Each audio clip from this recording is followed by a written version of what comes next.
वो कह गए, या हमारे रिसर्च की बात हो रही थी। तो ऐसी बहुत सारी बातें, अगर ये ठीक नहीं हुई तो शायद फ्यूचर ठीक हो जाएगा। आज हम सब लोग इस पर काम करेंगे।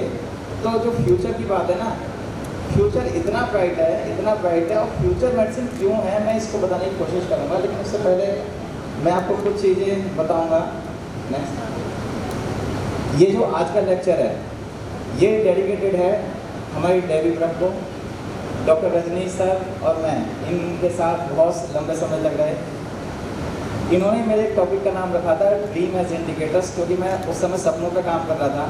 ये अमेरिका की रहने वाली थी, एक्सपायर हो गई 2018 में, और होम्योपैथिक वर्ल्ड कम्युनिटी की फाउंडर थी अमेरिका के अंदर, जो होम्योपैथिक वर्ल्ड कम्युनिटी है। आज मैं उसका एग्जीक्यूटिव डायरेक्टर हूँ होम्योपैथिक वर्ल्ड कम्युनिटी का, और डॉक्टर रजनीश शर्मा सर भी उसके एग्जीक्यूटिव मेंबर हैं। तो हम लोग इनको फॉलो कर रहे हैं। हम लोग यूएस में होम्योपैथी को बचाने के लिए काम कर रहे हैं, और होम्योपैथी को ख़त्म करने वाले भी अमेरिका में या बाकी कंट्रीज़ में पता है कौन थे? सिर्फ होम्योपैथ। आपको पता है क्यों? क्योंकि हमारे होम्योपैथिक फिजिशियन हमारे अपनी डेफिनेशंस पे एक्सप्लेनेशन नहीं दे पाए थे। वहाँ पे भी पेटेंट्स या बाकी सब चीज़ों का चलन चला था। तो वहाँ पे किसी ने कोर्ट में केस डाला था कि जब होम्योपैथी सिंगल मेडिसिन की थ्योरी बताती है पूरे ऑर्गेनल में, सारी उसकी थ्योरीज ऐसी चलती हैं, तो फिर why you are using the mixtures.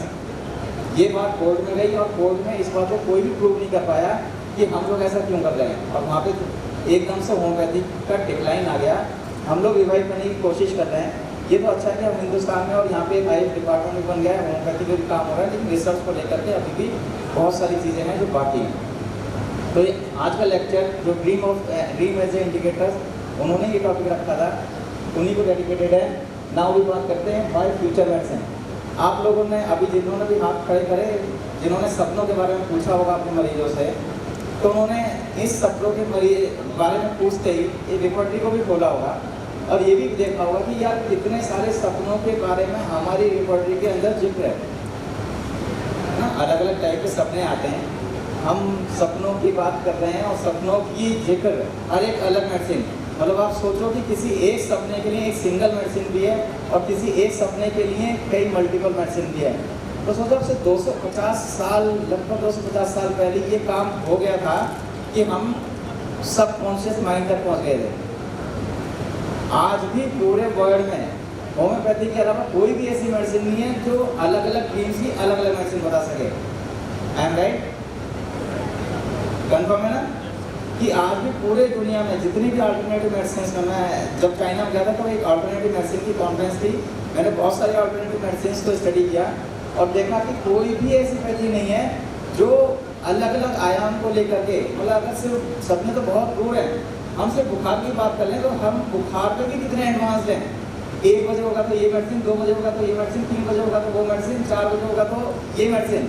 तो इतनी एडवांसमेंट तो हमारी मेडिसिन में 250 साल पहले ही हो गई थी, हम बस उसको प्रूव नहीं कर पा रहे। यही ना सर कि हम उसको सिर्फ बता ही नहीं पा रहे लोगों को कि यार हम लोग कितने एडवांस हैं। सोचो हमारा सब कॉन्शियस माइंड जिसके बारे में कोई सोचता भी नहीं है कि हमें सपने क्यों आ रहे हैं, हमें गिरने के सपने क्यों आ रहे हैं, हमें बाकी सब सपने क्यों आ रहे हैं। तो जो फ्यूचर है, जो टॉपिक है, जब डॉक्टर रजनीश सर ने ये टॉपिक रखा था ना, तभी मुझे लगा था कि हमें कुछ ऐसी बातें करनी है कि हमें सिर्फ फ्यूचर को, जो हम लोग आज भी डाउट करते हैं ना कि ये मतलब मीट की गोलियाँ हैं, कैसे काम करेगी, स्लो काम करेगी, हमें उनको बताना चाहिए कि होम्योपैथी वहाँ काम कर सकती है जहाँ कोई टच भी नहीं कर सकता।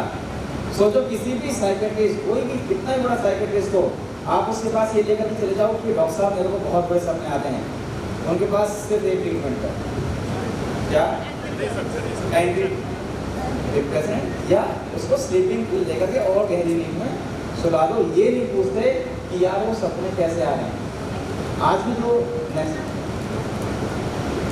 जो सपने हैं ना, सबसे पहले इसमें जो काम किया था वो सिगमंड फ्रॉइड सर ने किया था, और उन्होंने कहा था dreams are the royal roads to a knowledge of the unconscious activities of the mind. ये एक ऐसी रोड है जहाँ पे बहुत मजा आता है। यहाँ पे सब शायद ही कोई हो जिसको सपने ना आते, याद नहीं रहते हो बात अलग है, लेकिन ऐसा कोई भी व्यक्ति नहीं होगा जिसको सपने नहीं आते। ऐसा कौन व्यक्ति हो सकता है जिसको सपने नहीं आएंगे? अभी बताएंगे। और ये ऐसी मतलब कभी कभी मज़ा आता होगा, अरे यार आज क्या बढ़िया सपना देखा। लेकिन कभी कभी ऐसा भी होता होगा कि जैसे ही आप सपने से उठे आपके सिर में दर्द हो रहा होगा, आपको लगेगा कि यार मेरा सपना पता नहीं कैसा खराब था, कहीं फ्यूचर में तो कुछ नहीं हो जाएगा, कहीं मेरे रिलेटिव को कुछ नहीं हो जाएगा, आज मेरा दिन अच्छा जाएगा या नहीं। तो सपने हमारी उस गहराई का पार्ट है जो बिल्कुल ही डिफरेंट है। मुझे लगता है कि जब मैंने सपनों पर काम करना शुरू किया था 2008 में, तो मुझे लगता था कि यार ये सिर्फ टोटलिटी ऑफ द सिम्टम का पार्ट है कि हमने सिर्फ ड्रीम पूछ लिए और हमने सिर्फ एक रिपोर्टाइजेशन कर लिया। लेकिन मैंने बाद में ऐसे भी काम किए जिसमें हमने सिर्फ ड्रीम्स को चूज करके मेडिसिन निकाली है। और हमने एक एक्सपेरिमेंट करके देखा कि जो ड्रीम्स में सिंगल मेडिसिन आ रही थी उनको जब हम मैच कर रहे थे तो टोटलिटी ऑफ द सिम्टम अपने आप बनती चली आ रही थी। बिल्कुल वही की वही पिक्चर। एक पेशेंट सिर्फ इक्थियोसिस की आई, उसको सिर्फ मैंने सपने उसके प्रोमिनेंट थे, उसके दांत गिर जाते हैं सपनों में, कॉमन दांत गिर जाते हैं, निकोलम मेटेलिकम एक मेडिसिन है। मैं कभी सोच भी नहीं था कि स्किन में निकोलम मेटेलिकम का इक्थियोसिस के लिए यूज़ करूँगा, और वो इक्थियोसिस जो स्किन स्पेशलिस्ट के लिए लाइलाज बीमारी है 3 महीने के अंदर ठीक हो गई। तो ड्रीम्स जो है बहुत बढ़िया चीज़ है। नेक्स्ट साइंटिफिक डेफिनेशन है, विकिपीडिया इसको डिफाइन करता है, define the dreams as succession of image, ideas, emotions and sensation that occur involuntary in the mind during certain stage of sleep. अलग अलग पैटर्न पे आते हैं। हमारी रिपोर्टीज में, हमारी होम्योपैथी में अब ये भी है कि किस टाइम पे कैसे सपने आ रहे हैं, गहरे आ रहे हैं, कभी हल्के आ रहे हैं, जब आप सो गए उठ रहे हो तब ज़्यादा आ रहे हैं, जब आप सो रहे हो उसके बाद ज़्यादा आ रहे हैं, या मिड नाइट में ज़्यादा आ रहे हैं, उसकी भी अलग अलग मेडिसिन है। नेक्स्ट कुछ फैक्ट्स हैं। Some medicine can affect the central nervous system and cause bad dreams that include antidepressant, narcotics and sleeping aids. जिनकी मैं अभी बात कर रहा था कि अगर हमारे किसी स्पेशलिस्ट के पास भेज दिया जाए तो वो भी जितने भी एंटी डिप्रेसेंट या बाकी सब जितनी भी ऐसी मेडिसिन देते हैं जिसमें गहरी नींद, ये हमारी मेडिसिन से भी, अगर हमारी मेडिसिन से भी किसी टाइप की गलत गहरी नींद आई तो वहाँ पे भी सपनों में इफेक्ट आ सकता है। Next In sleep studies, women tend to say that they have more scary dreams than men. ऐसा है। It's unclear though if women are just better at recalling their dreams than men, or if they in fact have more nightmares. अब ऐसा है, ये study करती है, लेकिन females की वजह से बड़े सपने किसी और को आ रहे हो तो बात दूसरी है। ये स्टडी है और प्रैक्टिकल हो सकता है कुछ और हो। Next everyone dreams although you may not always remember it, dreams mainly fade by morning so it's common not to recall yours. ये बिल्कुल कॉमन सिम्टम है। अगर आपको ड्रीम्स आ रहे हैं और सुबह उठ करके आप भूल जा रहे हैं तो ये कॉमन सिम्टम है। लेकिन अगर आपको उस ड्रीम की वजह से कोई दिक्कत आ रही है तभी हमें ड्रीम को कंसीडर करना है, ये भी मैं आपको बताऊंगा अभी कुछ इसमें। नेक्स्ट ये मैं भी आपसे पूछ रहा था कि किसको सपने नहीं आते होंगे। सपने उनको बिल्कुल भी नहीं आते जो बचपन से अंधे होते हैं। क्यों? क्योंकि उन्होंने कभी विजुअली कुछ देखा ही नहीं। तो स्टडी यही कहती है कि जो लोग बचपन से अंधे होते हैं, जिन्होंने विजुअली कुछ भी नहीं देखा है, उनको किसी भी तरह का कोई सपना नहीं होता। जी सर, सॉरी जन्म से हाँ बिल्कुल, अच्छा करेक्शन है। जन्म से जो अंधा है, जिसकी विजुअल एक्टिविटी कुछ भी नहीं हुई है, वहाँ उसको बिल्कुल भी सपने नहीं आएंगे, क्योंकि ये इमेजेस हैं। सपने जो हैं इधर उधर की इमेजेस हैं। कभी कभी ऐसे भी सपने आते हैं जिनका हमसे कोई लेना देना ही नहीं है, हम कहीं भी नहीं गए लेकिन सपनों में आ रहा है। तो ये इमेजेस का एक मिक्सचर है। मतलब जैसे आपका मोबाइल हैंग हो गया हो, कभी कोई पिक्चर दिखा रहा है, कभी कोई पिक्चर दिखा रहा है, तो सपने कुछ इस तरीके के रोल्स हैं। नेक्स्ट इम्पोर्टेंस, मैंने जो स्टडी की वो ड्रीम्स ऑफ द स्नेक को लेकर के की, क्योंकि जो सांपों के सपने हैं वो इतने सिग्निफिकेंट मिल रहे थे मुझे अपने कुछ केसेस में। और जब मैं इसमें काम करता चला गया तो मुझे लगा कि ऐसी स्टडी सिर्फ सांपों के सपनों से ही हमारी फीमेल्स में और हमारे मेल्स में इतनी ज़्यादा बीमारियाँ हो रही हैं जिनको हम भाग भी नहीं सकते। अगर आप सांपों के सपनों की बात करोगे तो सांपों के सपनों के इतने सारे वेरिएशंस हैं। और सिर्फ, और अभी फिर से रिपीट कर रहा हूँ, सिर्फ पूरे दुनिया में होम्योपैथी ऐसी साइंस है जो सांपों के सपनों के लिए अलग अलग वेरिएशंस देती है। अप्लाई करना है, ये आपको पल्स से ही पता लगेगा। तो मेरे पास जो भी स्टूडेंट्स आ रहे हैं वो सिर्फ उनको ही लेता हूँ जिनकी एनाटॉमी थोड़ी अच्छी है। तो आपको एक होम्योपैथ के अलावा एक डॉक्टर भी होना पड़ेगा। इस बात को मैं अपने हर एक स्टूडेंट को हर एक कॉन्फ्रेंस में ये बात बताता हूँ कि डॉक्टर हनीमैन सर पहले क्या थे, पहले एक डॉक्टर थे, उसके बाद क्या बने वो एक होम्योपैथ बने। और हम लोग क्या हैं कि हम लोग सिर्फ होम्योपैथ रह गए और डॉक्टर बनने की हमने कोशिश ही नहीं करी।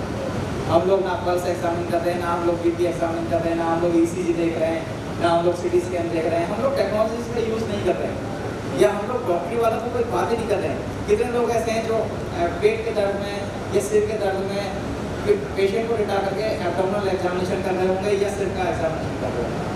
कितने लोग हैं बताओ? ज़्यादातर माइक में से फटी जाते हैं, वो कहते हैं कि चुप हो जाए। तो मैं बता रहा था कि हम लोग को ये चीज़ें करनी चाहिए और डॉक्टर हनीमैन सर की एक बात हमेशा फॉलो करनी चाहिए कि उन्होंने सबसे पहले एक ह्यूमन बॉडी को समझा। पहले उन्होंने ह्यूमन बॉडी को समझा ना, वो डॉक्टर बने, उसके बाद उन्होंने देखा कि अब होम्योपैथी खराब थी, इसीलिए उन्होंने होम्योपैथी बनाई। उन्होंने कभी कहीं ये नहीं लिखा है कि आपको एमओपी नहीं पढ़नी है, आपको ह्यूमन स्टडीज नहीं करनी है। उन्होंने कहा था कि एक डॉक्टर बनो, फिर उसके बाद एक होम्योपैथ बनो। ये वो स्टडी है, लगभग 1036 केस थे मार्च 2008 से लेकर के दिसंबर 2016 तक। हमारी उस समय लगभग 7 क्लिनिक होती थी और ये 7 क्लिनिकों की एक कंबाइंड स्टडी है। सेक्स वाइज देखें तो 82% फीमेल इन्वॉल्व थी और 18% ये मेल से इन्वॉल्व थे। ये सिर्फ रीनो स्नेक की स्टडी है। रिलीजन वाइज देखें तो 89% हिंदू थे और 11% में अदर रिलीजन आ रहे थे। सीवीआरटी थी 68% डिस्ट्रक्टिव और 32% नॉन डिस्ट्रक्टिव। ये नॉन स्टडी है। नॉन डिस्ट्रक्टिव का मतलब है कि उन सांपों के सपनों से उनको कोई भी किसी तरीके का नुकसान हमें नहीं कभी नहीं हुआ। नेक्स्ट ये ग्राफ है ट्रीटमेंट का, हमारे लगभग 71% ट्रीटमेंट हमारे ठीक हुए, तो अनट्रीटेड रह गए वो 20%, और जो 9% थे वो ट्रीटमेंट को लेफ्ट कर गए किसी भी वजह से, शायद उनको आराम नहीं हुआ होगा या कहीं कुछ और लग गया होगा, आंतरिक वाली बात हो सकती है, लग गई हो तो हो सकता है, लेकिन 9% ऐसे केसेस थे जो हमसे स्किप हो गए। नेक्स्ट नाउ जब मैंने पढ़ना शुरू किया था तो हमारे दिमाग में सांपों के सपनों को लेकर के या फियर ऑफ स्नेक को लेकर के सबसे पहली रेमेडी कौन सी आती है?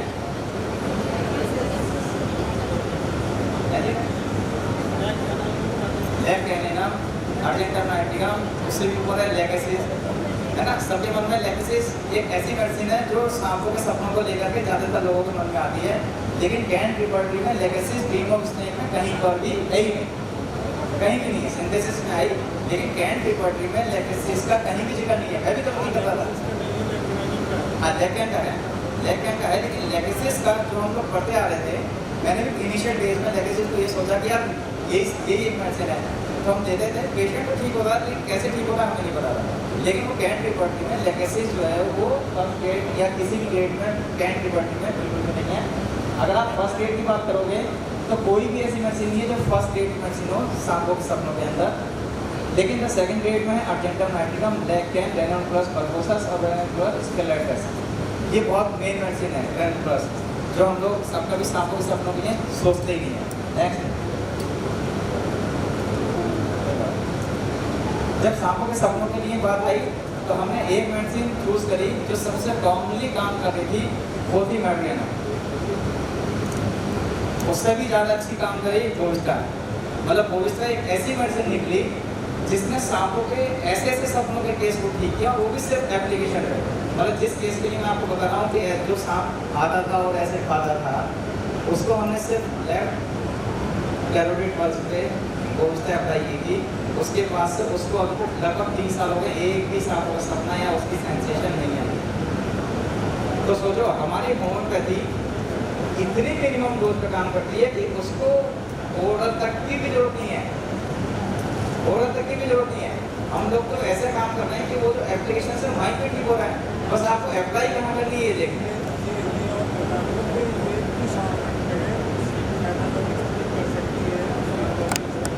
इस ऑर्डर में और इस चीज़ में होम्योपैथिक का बहुत अच्छा इलाज है। आप इंग्लिश दवाइयों को छोड़कर होम्योपैथिक की तरफ ध्यान दें तो क्या नाम है, होम्योपैथिक बहुत आगे तक जा सकता है। और डॉक्टर दीपक बहुत पता है इन्वेस्टिगेशन किया ही नहीं। उन्होंने कहा कि नहीं ये नॉर्मल है, ये अपने आप ठीक हो जाएंगे, आप अपनी नींद पूरी करो, और उसको डिप्रेशन का मरीज बता करके उसको डिप्रेशन की दवाई दे। तब से ये सोचने लगी कि मैं शायद डिप्रेशन में, चाइना के बाद अपने आप ही ठीक हो गई। बस एक केस और लूँगा क्योंकि मेरे पास चिट्ठी आ गई है। एक केस और बताऊँगा।